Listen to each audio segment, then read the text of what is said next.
Welcome to Lady Mythos. In Mesopotamian mythology, Tiamat is remembered as a monster, a dragon, a force of chaos, an enemy of the gods. For thousands of years, that has been the story people were told. But there is one problem with it. Long before anyone feared Tiamat, she was their mother. Before there was a sky above the world, before there was land beneath anyone's feet, before the first city, the first king, or even the first god, there was Tiamat. She was there at the beginning of everything. And yet somehow, the ancient mother who helped create the gods became the villain of one of history's oldest creation myths. How does a creator become a monster? How does a mother become the enemy of her own children? And was Tiamat truly the first great monster of Mesopotamian mythology? Or was her story rewritten by the gods, who eventually replaced her? Tonight, we're diving into one of the oldest and darkest myths ever recorded. A story of creation, betrayal, grief, monsters, and a conflict that would change the universe forever. If you enjoy ancient myths and forgotten legends, consider subscribing and settle in as we journey back to a time before heaven had a name. And before we begin, a special thank you to Trey2000, whose request inspired tonight's tale.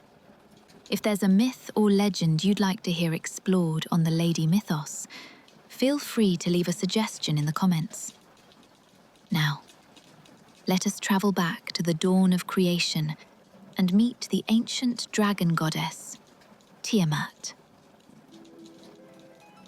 Chapter 1. Before Heaven Had a Name. According to one of the oldest creation myths in Mesopotamian mythology, there was a time before heaven, before earth, and before the first gods.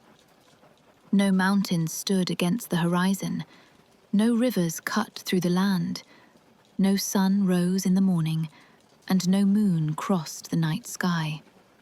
In fact, there was no sky at all. There was no land. There were no stars. There was no time, as humans would come to understand it. If someone could have looked across existence in those distant ages, they would have seen nothing but water stretching endlessly in every direction. No beginning, no end. Just an endless, silent expanse, lost in darkness. This was the world before creation. And within those ancient waters lived two primordial beings whose names would echo through one of history's oldest creation stories. The first was Apsu, the ancient freshwater deep. Calm, silent, and ancient beyond measure. The second was Tiamat, the vast saltwater sea, a force so old that she existed before the gods themselves.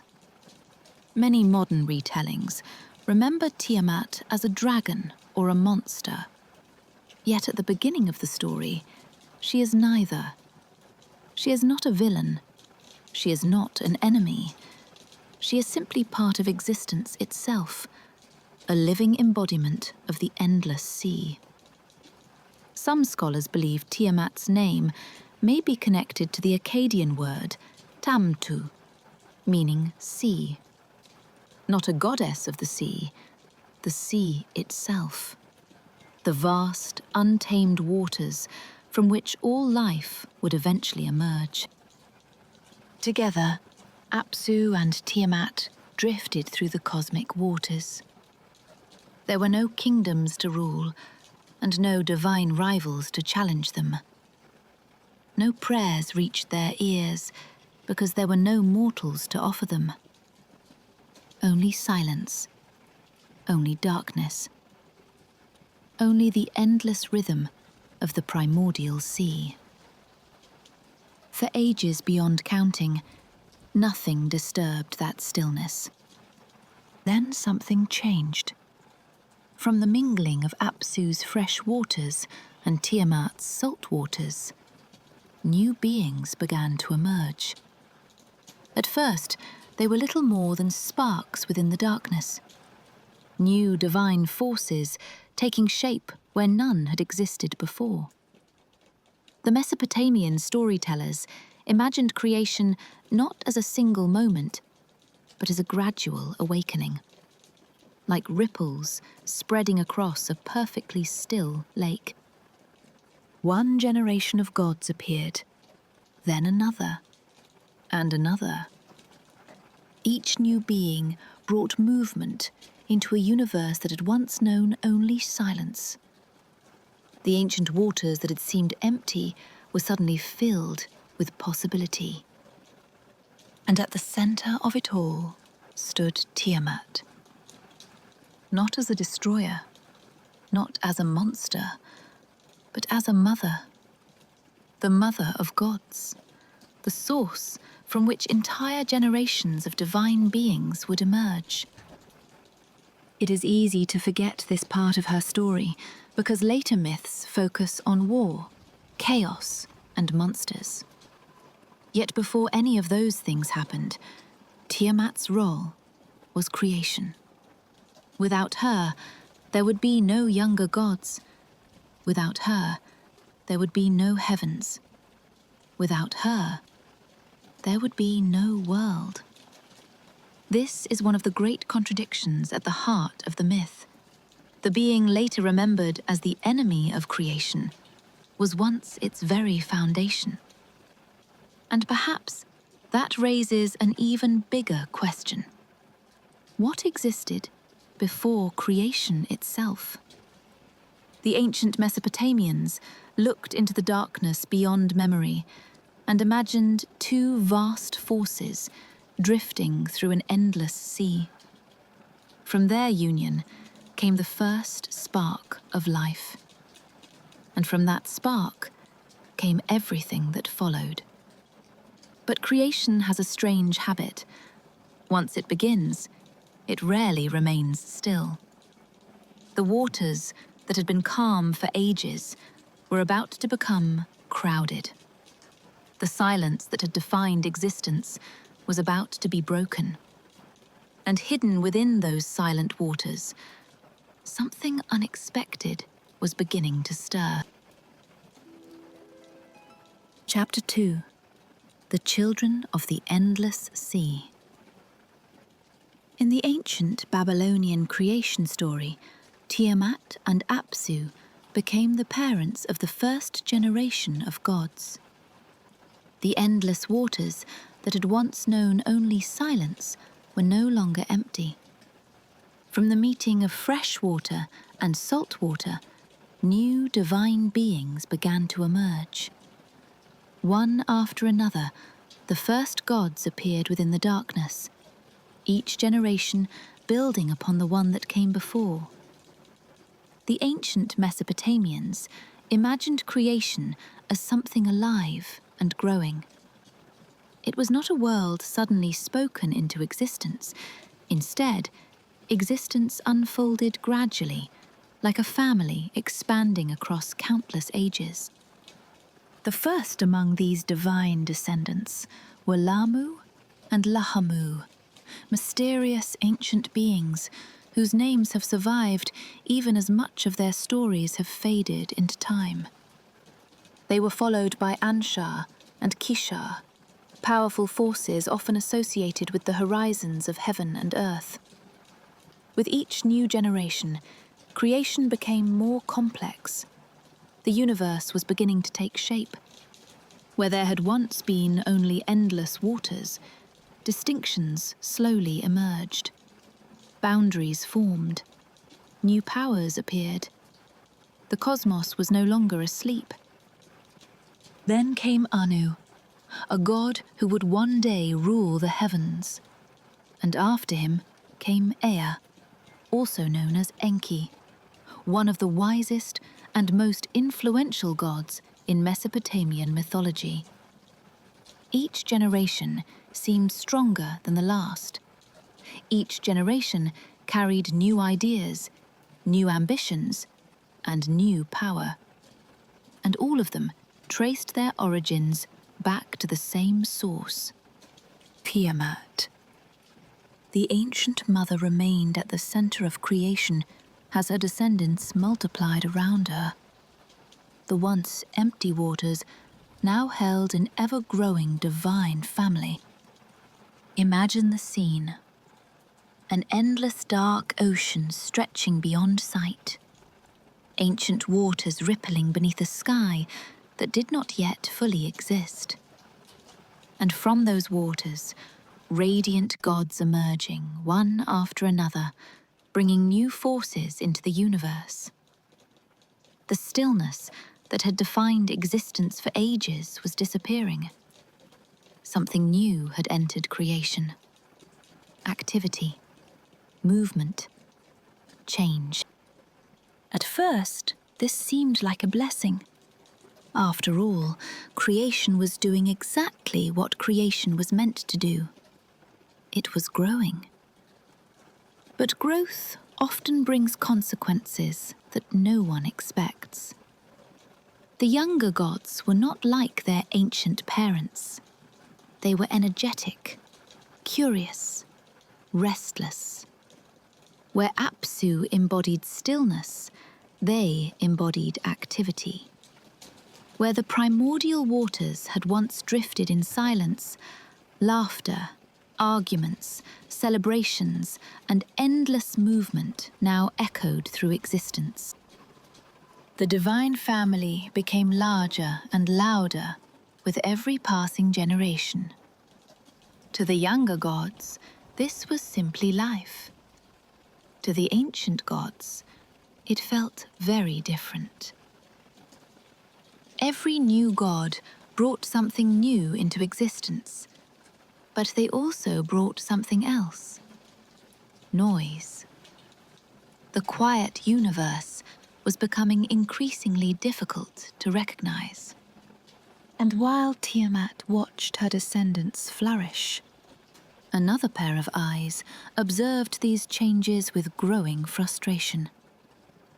Apsu, the ancient father who had once known only peace. At first, he endured it. Then, he grew irritated.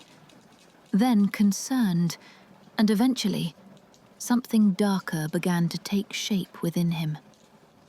The children Tiamat had brought into existence would soon become impossible to ignore, and the growing noise of creation was about to awaken a dangerous idea. Chapter 3: The Day the Father Chose War. Few people realize that the first great conflict in Mesopotamian mythology began inside a family. There were no monsters yet, no armies, no great battles between gods. The first threat to creation came from something far more familiar: resentment. As generations of younger gods filled the cosmos, the universe grew louder with each passing age. The descendants of Tiamat and Apsu explored, celebrated, argued, and tested the limits of their growing power. To them, this was simply the natural result of creation. But to Apsu, it felt like the loss of something precious. The silence that had once defined existence was gone. The stillness he had known since the beginning of time had been replaced by constant activity.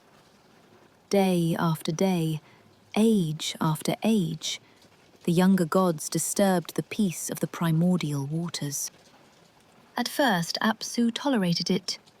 After all, these were his descendants, his own children and grandchildren. But frustration has a way of growing when it is left alone. The ancient father began to withdraw from the younger generations. He watched from a distance as they multiplied and expanded their influence across the growing cosmos. The more he watched, the less he liked what he saw. Creation was changing, and he no longer recognized the world around him. The younger gods represented everything that Apsu was not. They were energetic where he was calm. They were unpredictable where he was steady. They embraced change while he longed for the quiet order of the ancient past. Eventually, irritation became anger, and anger became something far more dangerous. According to the ancient myth, Apsu reached a decision that would alter the course of creation forever. He would destroy the younger gods, not punish them, not warn them, not send them away.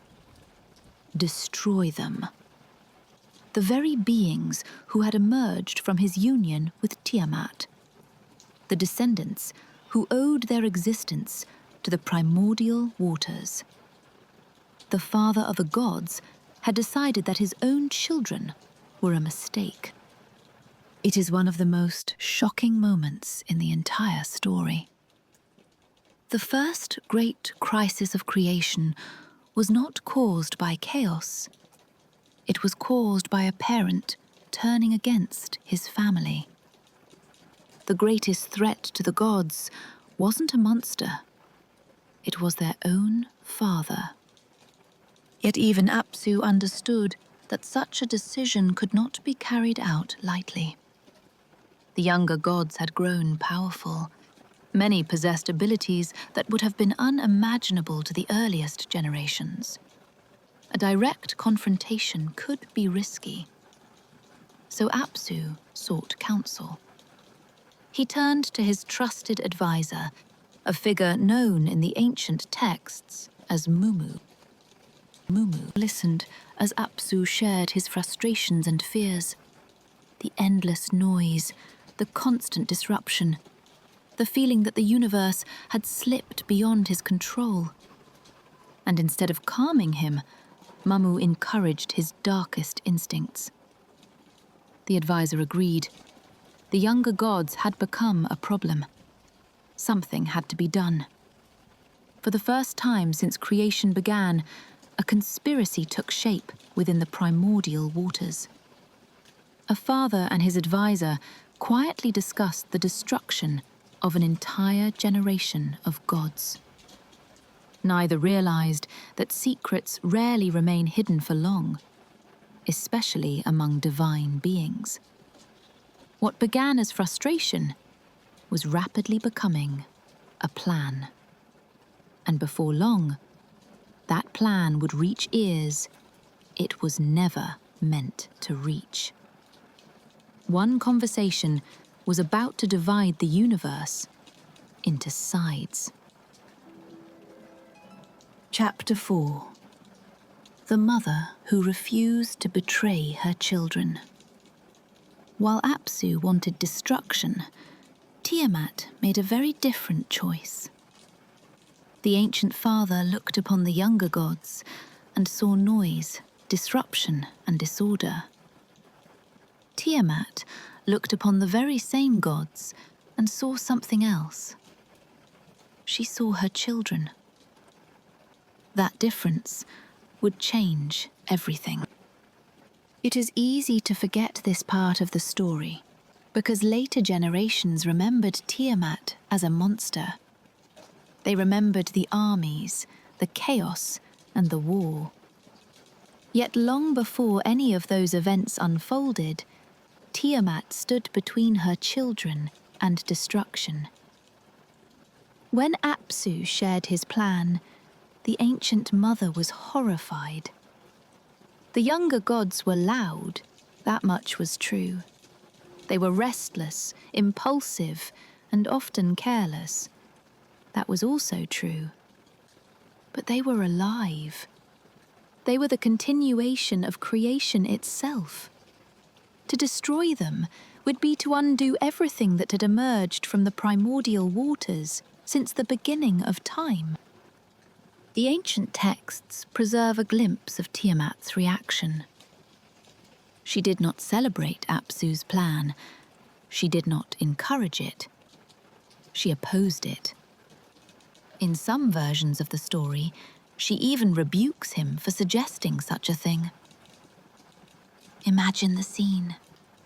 The endless waters stretching into darkness, the first mother standing before the first father, one demanding silence, the other defending life.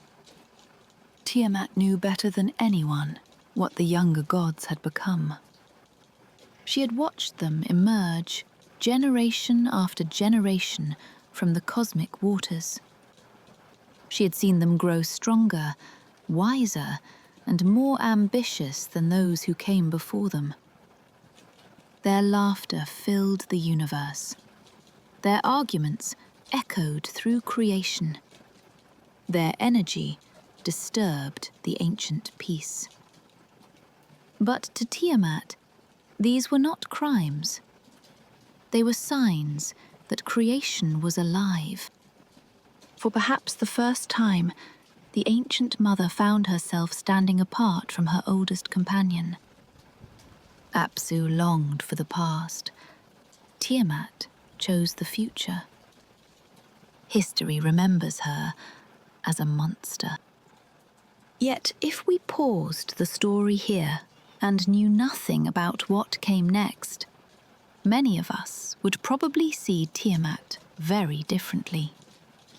At this moment, she is not threatening creation. She is protecting it. Yet this is the moment she behaved most like a mother. She defended her children even when they caused frustration. She protected them even when they disturbed the order she had once known. She chose compassion over destruction. And unknown to both Apsu and Tiamat, events were already slipping beyond their control, because secrets rarely stay hidden among gods. Whispers travelled through the growing generations. Rumours spread across the heavens. Before long, word of Apsu's deadly plan reached one of the most intelligent beings in existence, Ea. Known to later generations as Enki, Ea was not merely powerful, he was clever, wise, resourceful. A god who understood that knowledge could be more dangerous than any weapon. When Ea learned what Apsu intended to do, he immediately recognized the threat. This was not an argument. This was not a disagreement between generations. This was a plan for extermination. And if Apsu acted first, countless gods could perish before they had any chance to defend themselves. For the first time, the younger gods found themselves facing a danger unlike any they had known. Not a monster from beyond creation, not a force of chaos, but one of their own ancestors. Meanwhile, Tiamat remained caught between two worlds. She was loyal to Apsu, she was loyal to her children, and she could not yet see that those loyalties were on a collision course. The peace of the primordial waters was beginning to crack. Invisible lines were being drawn. Choices were being made. And every choice carried consequences. Tiamat had chosen to protect her children. It was the most compassionate decision she would ever make. But protection comes at a price, and someone was already preparing to pay it. Chapter 5. The First Murder Among the Gods. The first blood ever spilled among the gods did not come from a monster. It did not come from an invading army, and it did not come from some ancient beast rising from the depths of creation. It came from within a family.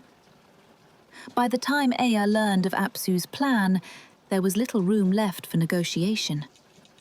The ancient father had already decided what must be done. In his mind, the younger gods had become a threat to the order that once existed. If they survived, the old world would disappear forever. If they died, silence would return. Ea understood the danger immediately. Unlike Tiamat, who still hoped conflict could be avoided, Ea saw the situation as a race against time. Apsu was preparing to strike, and if he acted first, countless gods might never see another dawn. The wise god faced a terrible choice: wait and hope for peace, or strike first. According to the ancient Babylonian myth, Ea chose action. The decision would change the history of the cosmos forever. Using his mastery of magic and divine wisdom, Ea began preparing a counterattack unlike anything creation had witnessed before. There would be no great battle, no armies marching across heaven, no dramatic confrontation. Instead, the conflict unfolded in silence. Deep within the primordial waters, Apsu remained unaware of what was coming. The ancient father still believed he controlled the situation. He believed the younger gods were vulnerable. He believed he had time. But Ea was already moving. The old texts describe how the clever god cast a powerful enchantment over Apsu, a spell unlike any other. As the magic spread through the cosmic waters, the ancient father began to weaken. His thoughts slowed, his awareness faded. A supernatural sleep settled over him. Imagine the scene. The endless black waters stretching into eternity. The first father drifting into magical slumber, completely defenseless, completely unaware. And approaching him through the darkness was his own descendant. The moment feels shocking even today, because this is not a heroic battle. It is an assassination, a calculated strike against a sleeping enemy. A son killing an ancestor before the ancestor can kill him. Then it happened. Ea struck, and Apsu died.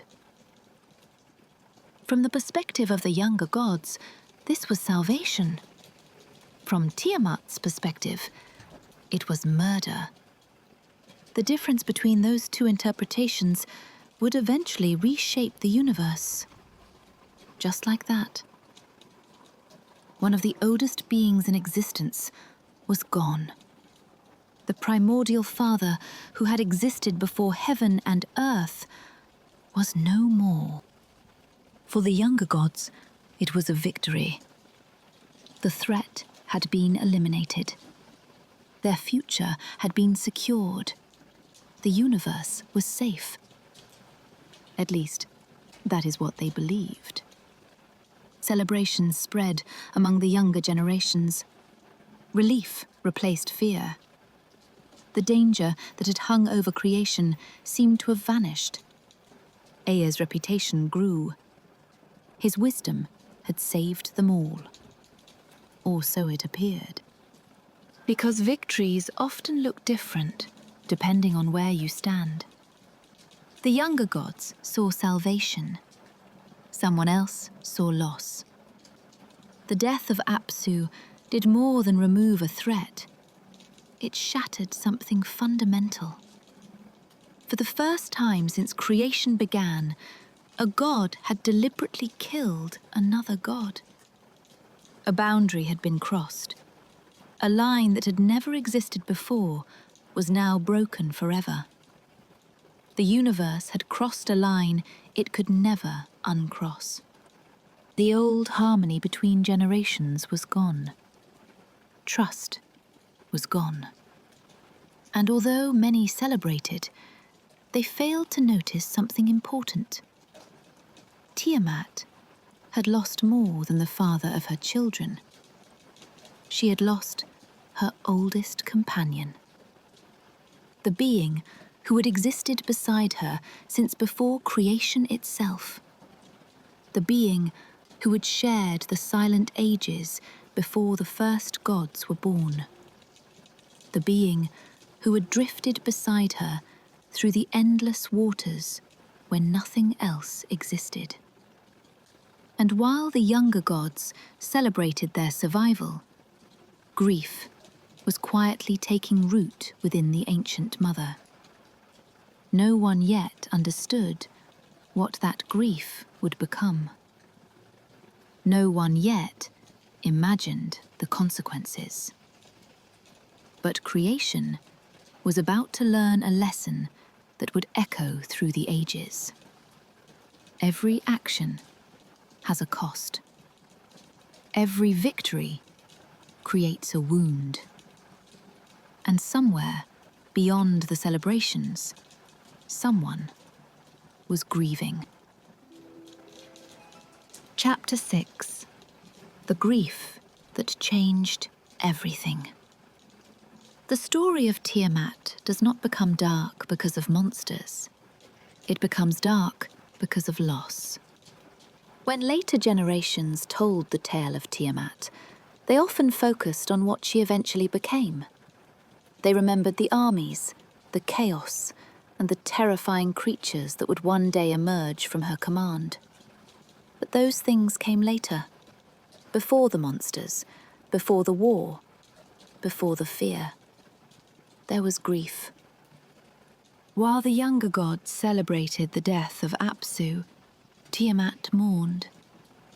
And perhaps that is one of the most tragic details in the entire myth. The gods who owed their existence to her could see only their own survival. Tiamat could see only what had been taken from her. For countless ages beyond memory, Apsu had been at her side. Before there were descendants, before there were heavens, before there was conflict.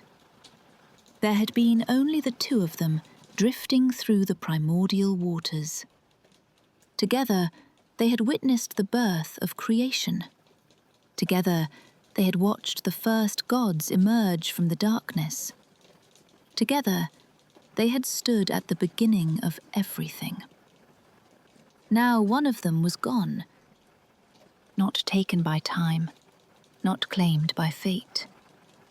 Killed.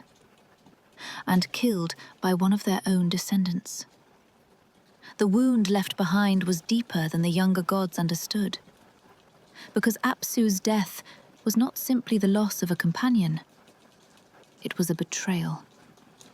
The very children Tiamat had protected were responsible for his destruction. The very generation she had defended against Apsu's anger had repaid that protection with bloodshed. No ancient text records Tiamat screaming for revenge. What we find instead is something far more unsettling. Silence. The kind of silence that settles over a wound that refuses to heal. Imagine the loneliness of that realization. The ancient mother had stood between her children and destruction. Yet when Apsu fell, none of them came to comfort her. None of them shared her grief. Most were celebrating. Most believed a victory had been won. For the first time since creation began, Tiamat found herself truly alone. The primordial sea that had once felt alive with possibility suddenly felt empty. The younger gods continued their lives. The universe continued to expand. Creation moved forward. But Tiamat remained behind, carrying a loss no one else seemed willing to acknowledge.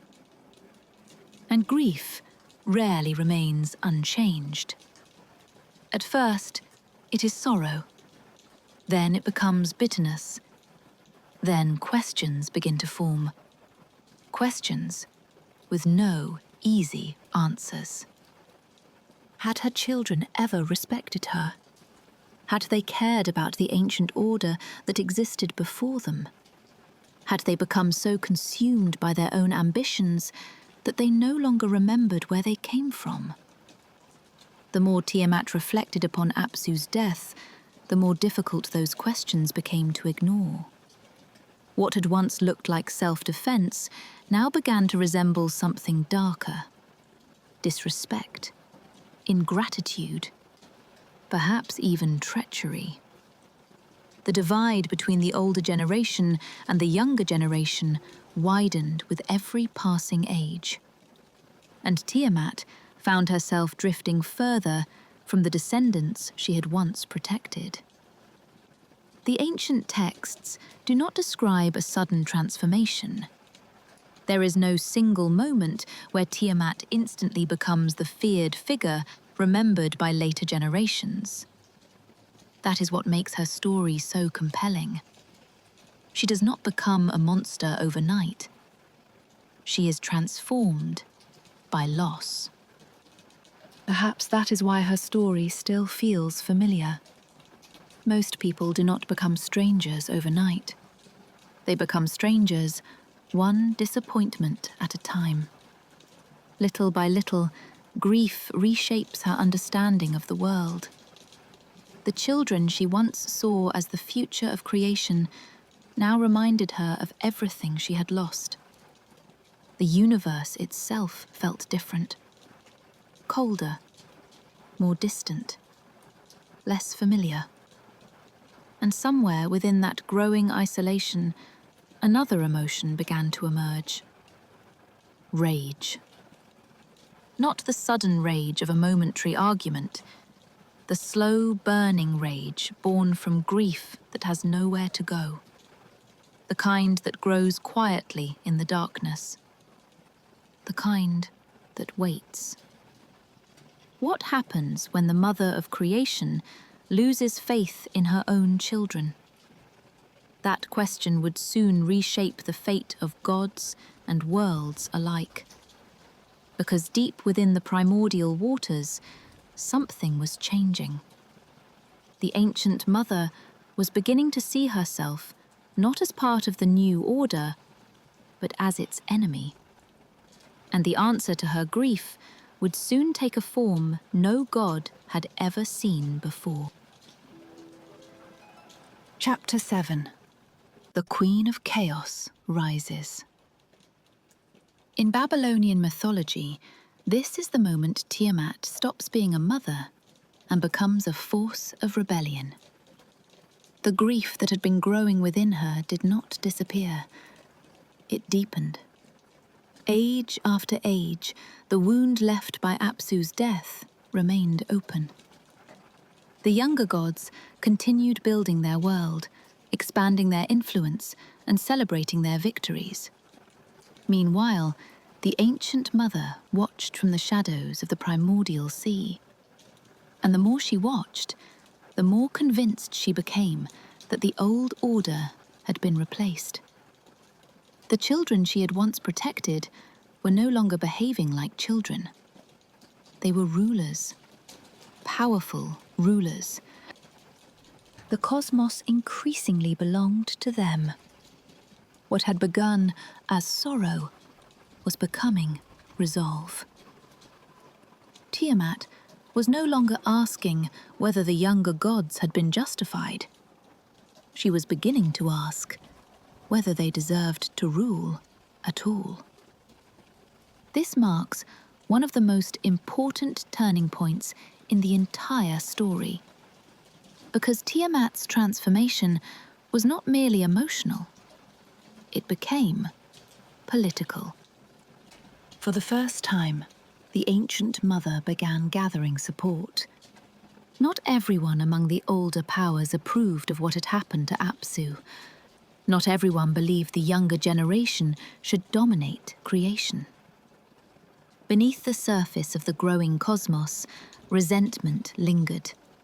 and Tiamat became its center. One by one, allies gathered around her. Some came out of loyalty, others came out of fear. Still others simply believed the balance of power had shifted too far. The primordial mother was no longer alone. Then another figure entered the story. A figure whose name would become inseparable from Tiamat's rebellion. Kingu. Compared to Tiamat, Kingu remains a mysterious figure. The ancient texts tell us far less about him than they do about many other gods. Yet his role in the coming conflict would prove enormous. At some point, during this growing rebellion, Kingu became Tiamat's chosen companion and closest ally. Perhaps he offered understanding when others could not. Perhaps he shared her anger. Perhaps he simply believed what many others were beginning to believe, that the younger gods had gone too far. Whatever the reason, Kingu quickly rose to prominence within Tiamat's circle. His importance grew with every passing age. And as his influence increased, so too did Tiamat's determination. The ancient mother, who had once defended creation, was beginning to organize against it. The irony is difficult to ignore. The very being who had protected the younger gods from destruction was now preparing to challenge their rule. History often remembers this moment as the rise of chaos. But history is usually written by the side that wins, and at this point in the story, no one yet knows who that will be. But from Tiamat's perspective, the story may have looked very different. She was not destroying an established order. She was reclaiming one. At least, that is how she may have seen it. The divide between generations had become impossible to bridge. Peace no longer seemed likely. Compromise seemed even less likely. Every side was beginning to prepare for something larger, something inevitable. Rumors spread throughout the heavens. The younger gods heard whispers of Tiamat's growing alliance. They heard reports of ancient powers gathering around her. They heard Kingu's name spoken more and more often. At first, many dismissed the stories. Then they became concerned. Then they became frightened. For the first time since creation, the gods were genuinely afraid. Not because an outsider threatened them. Not because some unknown force had appeared from beyond existence. They were afraid because the mother who had helped bring them into the world was turning against them. And if Tiamat truly chose war, no one knew what she might be capable of. The answer would soon become terrifyingly clear, because gathering allies was only the beginning. The ancient mother was preparing something far more dangerous than an army. Something that would push creation itself into unfamiliar territory. Then Tiamat began creating creatures that seemed impossible, even by divine standards. Chapter 8. The 11 monsters no god could control. Among the most terrifying creatures in Mesopotamian mythology are the monsters created by Tiamat. By this point, the ancient mother had changed. The grief that followed Apsu's death had hardened into something far more dangerous. Her growing alliance was no longer enough. Her followers alone could not challenge the younger gods who now ruled the cosmos. If war was coming, she needed more than allies. She needed weapons. And so, according to the ancient Babylonian myth, Tiamat did something no one had ever seen before. She created monsters. Not gods, not spirits, not descendants who would build the universe. Monsters. The same being who had once helped bring divine life into existence now began shaping creatures designed for conflict. Tiamat was no longer creating gods, she was creating weapons. The ancient texts describe an army unlike anything creation had witnessed. Some of these creatures are difficult to picture because the surviving descriptions are incomplete. Thousands of years have passed since the story was first written, and some details have been lost. Yet what remains is still astonishing. Among her creations were gigantic serpents. Not ordinary snakes, but monstrous beings with venom coursing through their bodies. Their poison was said to be so deadly that it could not easily be cured. Ancient texts preserve only fragments of some of their descriptions, which somehow makes them even more unsettling. We are left staring at the shadows of creatures that terrified people nearly 4,000 years ago. Then came the horned serpents, creatures combining features that should never have belonged together. Part dragon, part serpent, part nightmare. Others followed, furious dragons, scorpion men, fish-like warriors, rabid beasts bred for war.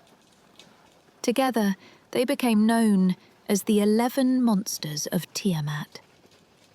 Ancient artists often depicted powerful divine creatures with horns, symbols of authority and supernatural strength. These monsters carried both. They were not merely beasts, they were living engines of war. And they were only the beginning. Tiamat also unleashed great dragons. Many modern scholars compare some of these creatures to later dragon traditions, though they emerged thousands of years earlier.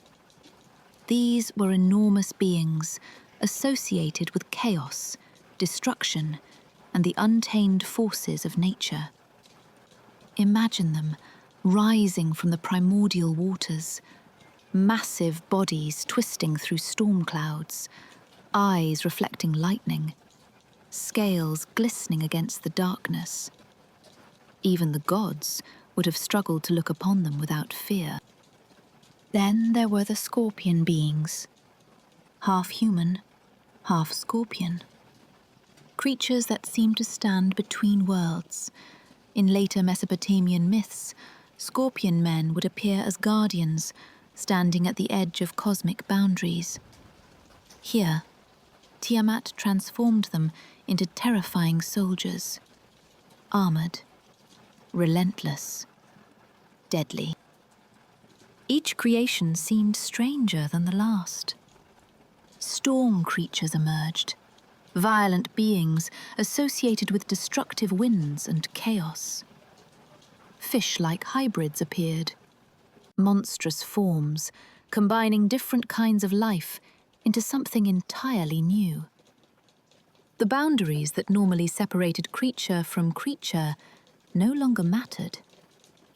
Tiamat was creating beings that ignored the natural order. That may be what made them so frightening. They represented a world without limits. A world where the old rules no longer applied. The younger gods listened to reports of these creatures spreading through the cosmos. Some stopped laughing at the rumors, others stopped sleeping. Every new report seemed to describe something worse than the last.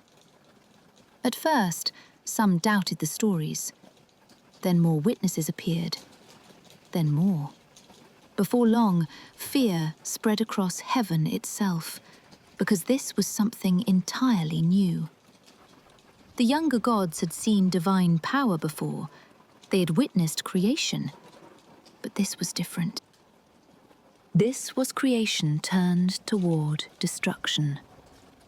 Tiamat was no longer creating life. She was creating nightmares. Some scholars have even suggested that this may be one of humanity's earliest surviving monster army stories. Long before fantasy novels and dragons filled modern fiction, Tiamat was already doing it. And perhaps the most unsettling part of all was that these monsters reflected something happening within Tiamat herself. Each creature seemed to embody a piece of her growing anger, a piece of her grief, a piece of the chaos that had taken root within her after Apsu's death. The mother of creation was reshaping creation in her own image. By the time her monstrous army was complete, the balance of power had shifted dramatically. The younger gods were frightened. The older powers were choosing sides. War no longer felt like a possibility. It felt inevitable. Yet for all their terror, the monsters were not the true heart of Tiamat's rebellion. The dragons inspired fear. The horned serpents inspired fear. The scorpion beings inspired fear. But none of them held the power to decide the fate of the cosmos. That power rested elsewhere, in the hands of someone standing beside Tiamat, someone whose importance the younger gods were only beginning to understand. Yet even these monsters were not her most dangerous creation. Chapter 9. Kingu and the Secret of Destiny. Hidden at the center of Tiamat's rebellion was an object more powerful than any monster. The dragons inspired fear. The horned serpents inspired fear. The scorpion beings inspired fear. But fear alone does not win a war. Tiamat understood that. Creating an army was only part of her plan. If she truly intended to challenge the younger gods, she needed something greater than brute force. She needed authority. The authority to rule creation itself. And that authority existed in the form of an ancient and mysterious object known as the Tablets of Destiny. Among all the treasures and artifacts found throughout Mesopotamian mythology, few are as important or as dangerous as these tablets. To modern ears, the name may not sound particularly threatening. A set of tablets, simple enough. But these were no ordinary objects. The Tablets of Destiny represented divine authority over the cosmos, the power to establish order, the power to command fate, the power to determine who ruled the universe. In many Mesopotamian myths, possession of the tablets was closely linked to legitimate kingship among the gods. Whoever controlled them possessed the right to command. Whoever held them could shape reality itself. This was not merely a symbol of power, it was power. In modern terms, possessing the Tablets of Destiny was like holding the keys to reality itself. And Tiamat knew exactly what she was doing. As her rebellion grew stronger, she elevated Kingu above all her other followers. The mysterious ally who had stood beside her during her darkest days was now given a role unlike any other. According to the ancient texts, Tiamat declared Kingu her champion, her chosen leader, the one who would command her forces. But she did not stop there. In a decision that shocked the heavens, she placed the Tablets of Destiny into his possession. Imagine the moment. the ancient mother standing before her gathered followers, the monsters waiting in silence, the older powers watching from the shadows, and Kingu stepping forward as Tiamat entrusted him with the greatest symbol of cosmic authority in existence. It was more than a promotion. It was a declaration that the current rulers of the universe no longer deserved their power. A declaration that a new order was coming. The significance of this moment cannot be overstated. Until now, the rebellion had been dangerous. Now, it became legitimate in the eyes of those who supported Tiamat. Because Kingu was no longer merely an ally. He had become the bearer of destiny itself. The chosen ruler of a new age. Whether Kingu was driven by ambition, loyalty, love, or simple faith in Tiamat remains one of the unanswered mysteries of the myth. At least, that was the vision Tiamat was presenting. Some scholars have even suggested that this moment reflects ancient political ideas about kingship and legitimacy. The myth was not only telling a story about gods, it was also exploring who had the right to rule and how authority could be gained or lost. Whatever the deeper meaning, one thing was clear. The balance of power had shifted again. The younger gods were facing more than monsters, more than rebellion, more than grief. They were facing a rival claim to the cosmos itself. And perhaps the most frightening part was that Kingu had done nothing to seize this authority. Tiamat had willingly given it to him. Some later storytellers portrayed Kingu as ambitious. Others viewed him as loyal. The ancient texts leave much of his personality hidden behind the passage of time. Yet, one thing remains certain. The moment he accepted the tablets of destiny, he became one of the most important figures in the universe.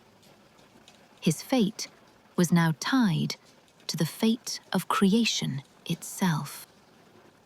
And word of this development did not remain secret for long. Rumors spread across heaven. Whispers became warnings. Warnings became panic. The younger gods soon learned that Tiamat's rebellion was no longer a distant threat gathering beyond the horizon. It had become something much more dangerous. Whoever controlled the tablets controlled reality itself. And now those tablets rested in the hands of Tiamat's chosen champion.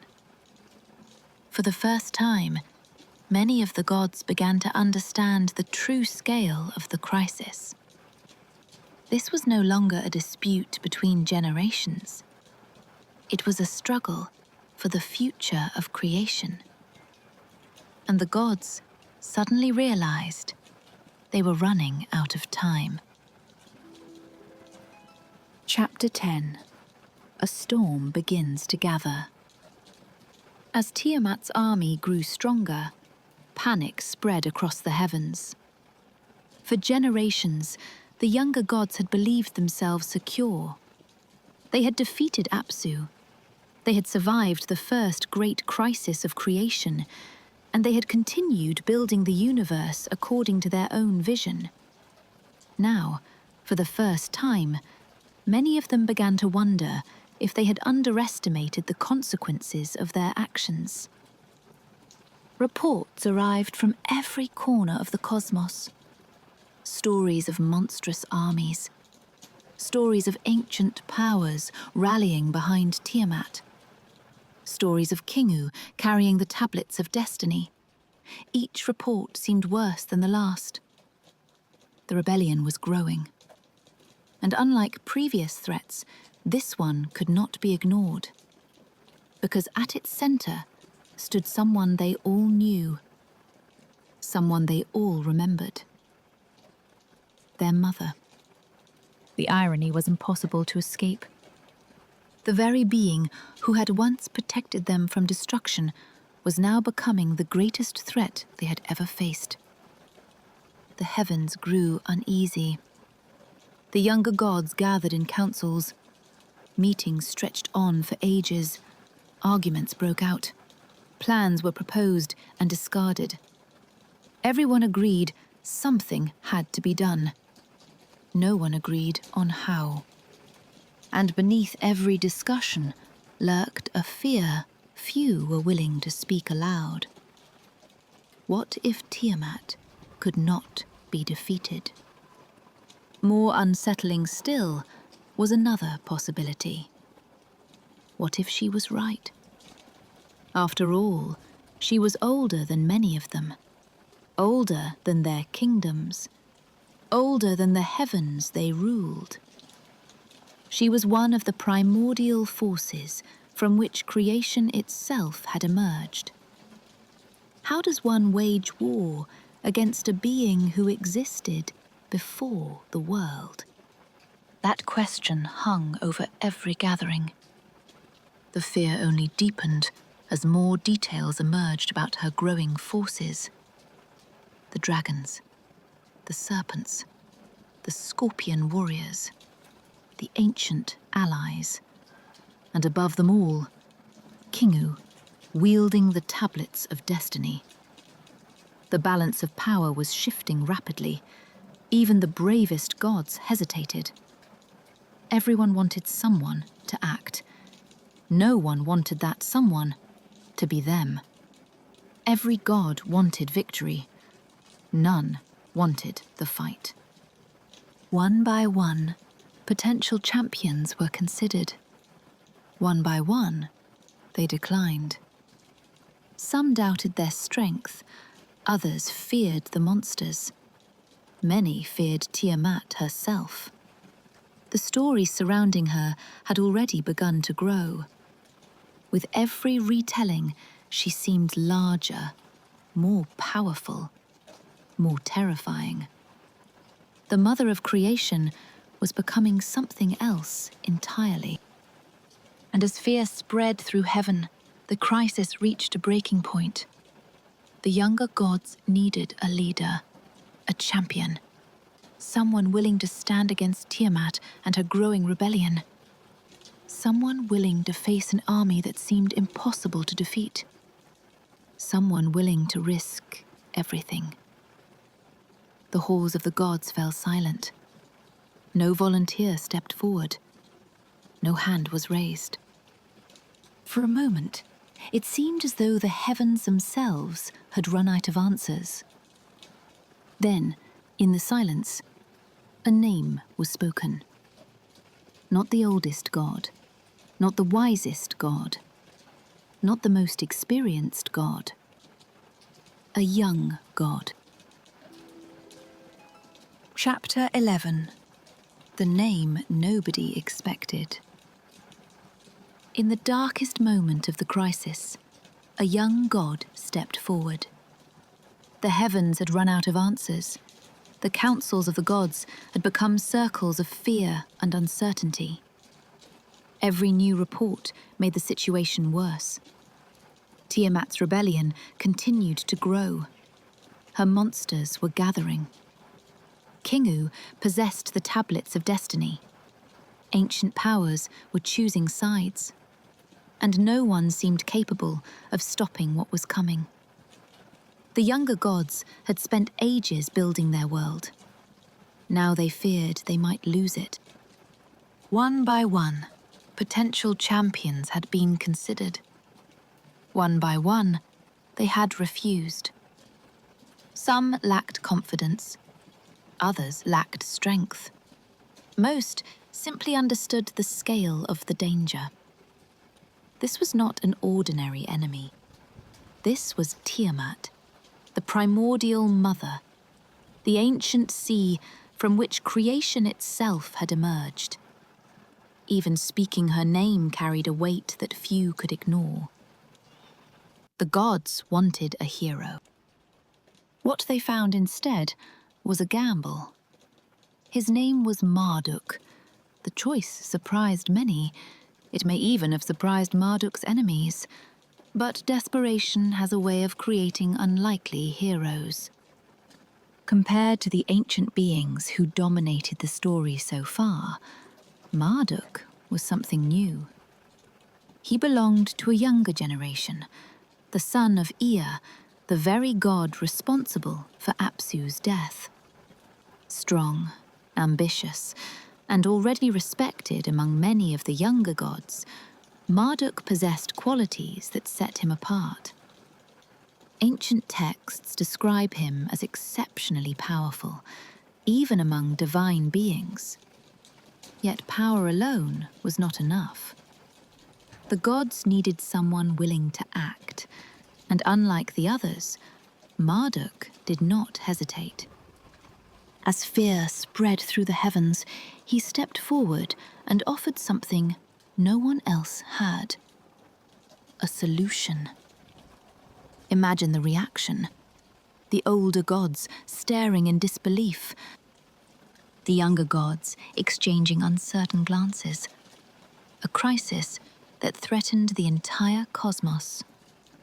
And standing before them was a god who had never faced Tiamat, never faced her monsters, never faced Kingu, never faced a war of this scale.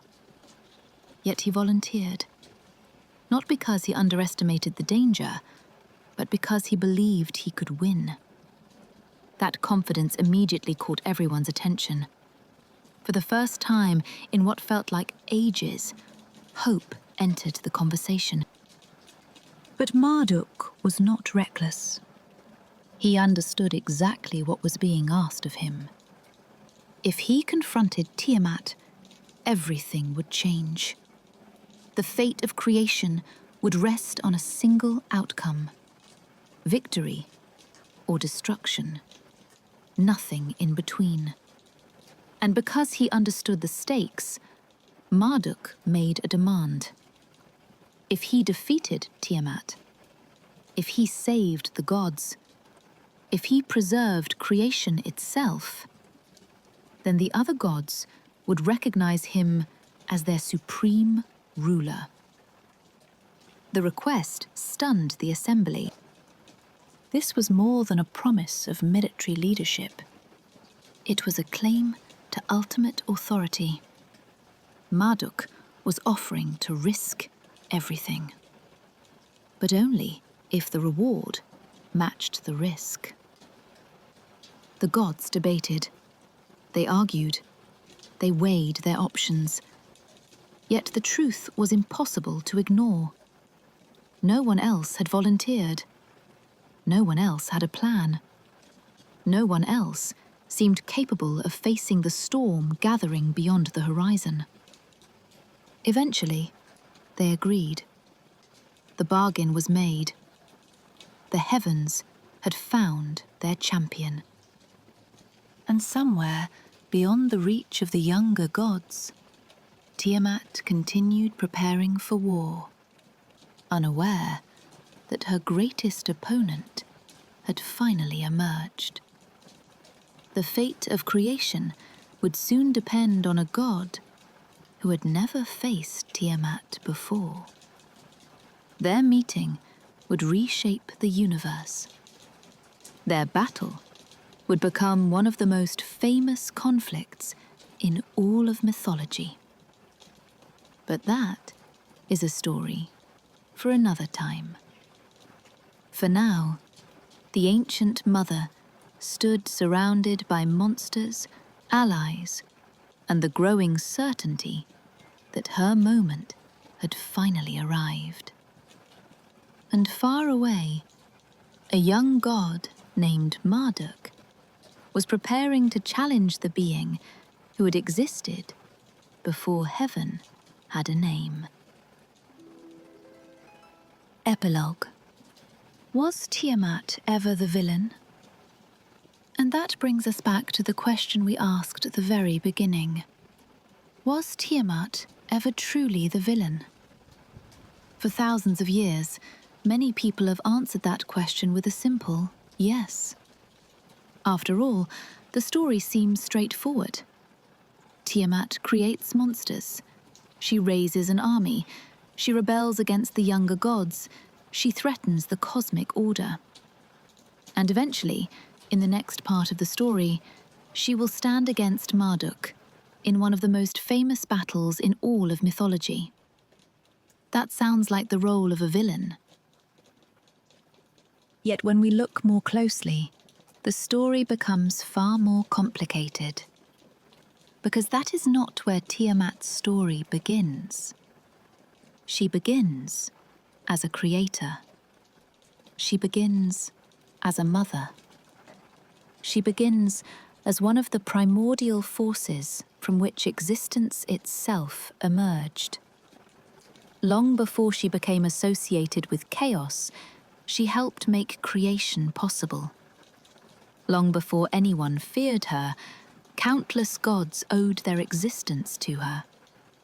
And when Apsu wanted to destroy the younger generation, it was Tiamat who defended them. That detail is easy to overlook, but it changes everything.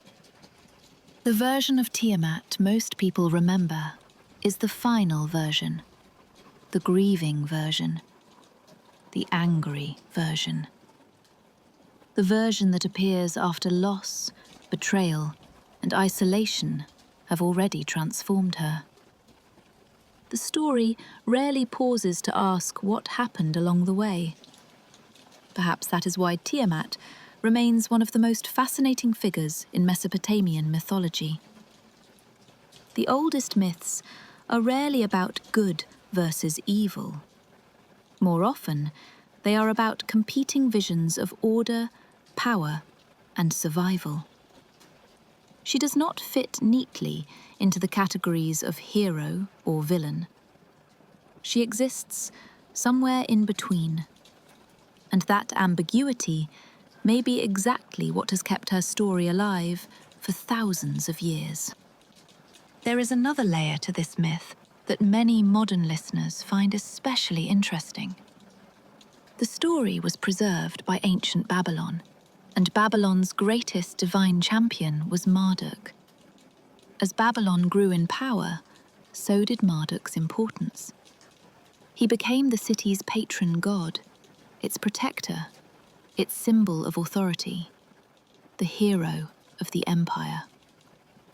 When historians study myths, they often ask an important question: who is telling the story? Because the answer can shape everything. If Marduk became Babylon's champion, then stories celebrating Marduk also celebrated Babylon itself. In that context, Tiamat becomes more than a character. She becomes an obstacle that the hero must overcome, a force of chaos standing in opposition to order. Some scholars believe this reflects a larger pattern found throughout human history. Mythologists sometimes call this pattern the Chaos Kampf, a recurring story in which a younger champion defeats an ancient force of chaos. Variations appear throughout world mythology, from Mesopotamia to Greece to the Norse world. And one of the oldest surviving examples may be the story of Tiamat.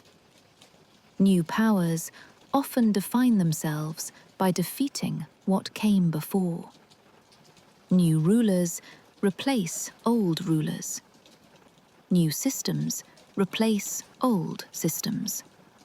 And myths sometimes mirror those changes. That does not mean the ancient storytellers were being dishonest. But it does remind us that every story has a perspective, and perspectives matter. Perhaps that is why some modern readers see Tiamat differently than ancient audiences did.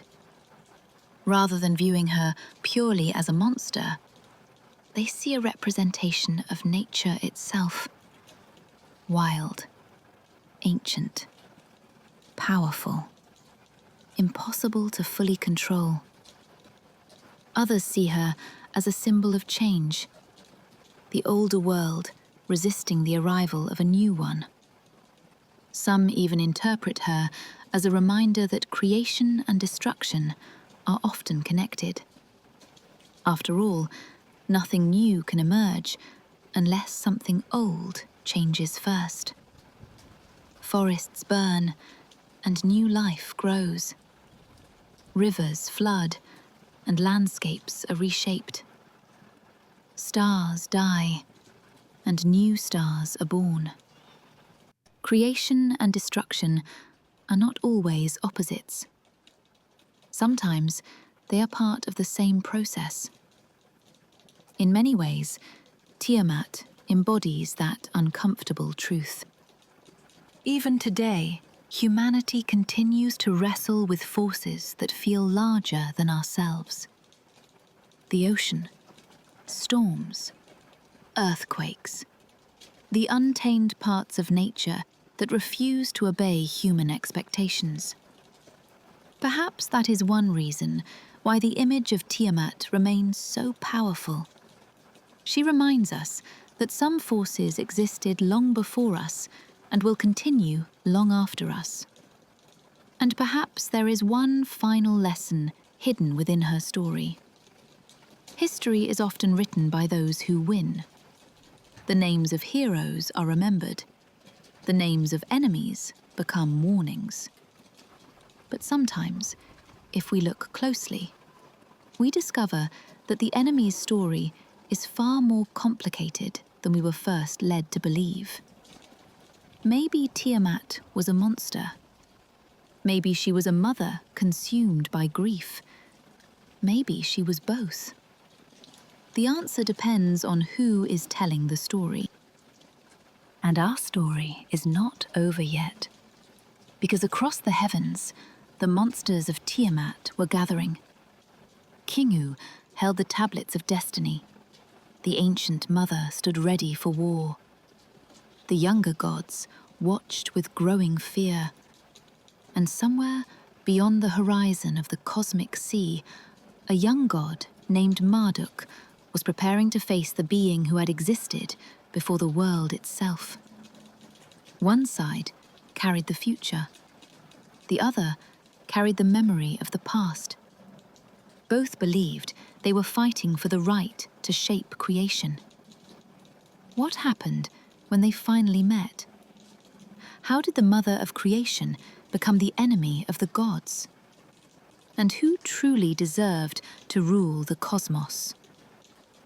That is a story for another time. For now, we return to the beginning, to the silence, to the darkness, to the endless waters that existed before the first gods were born. Before heaven had a name, there was only water. And somewhere in those ancient depths, the forgotten mother of the gods is still waiting for someone to remember her side of the story.